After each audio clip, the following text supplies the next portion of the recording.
Mi madre siempre decía: a mí me gustan las personas rectas.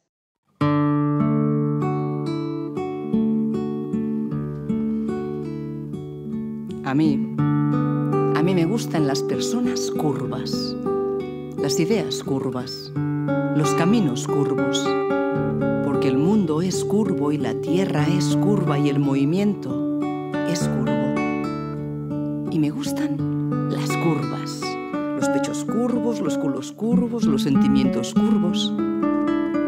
La ebriedad es curva, las palabras curvas, el amor curvo, el vientre es curvo, lo diverso es curvo. A mí me gustan los mundos curvos. El mar es curvo, la risa es curva, la alegría es curva, el dolor es curvo. Las uvas curvas, las naranjas curvas, los labios curvos, los sueños curvos, los paraísos curvos. No hay otros paraísos. A mí me gusta la anarquía curva.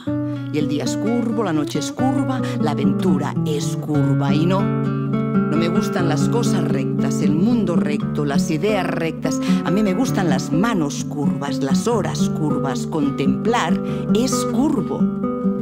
Y los instrumentos curvos, no los cuchillos, no las leyes. No me gustan las leyes porque son rectas. No me gustan las cosas rectas, los suspiros curvos, las caricias curvas, los besos curvos.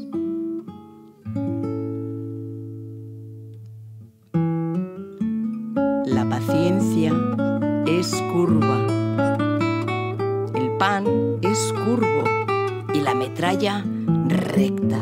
Y no me gustan las cosas rectas ni la línea recta. Se pierden todas las líneas rectas. No me gusta la muerte porque es recta, es la cosa más recta. Lo escondido detrás de las cosas rectas. Ni los maestros rectos ni las maestras rectas. A mí me gustan los maestros curvos, las maestras curvas, no los dioses rectos. Líbrenos, líbrenos los dioses curvos de los dioses rectos.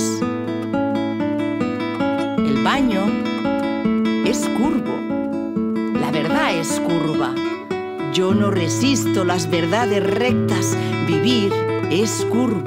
La poesía es curva. El corazón es curvo. A mí me gustan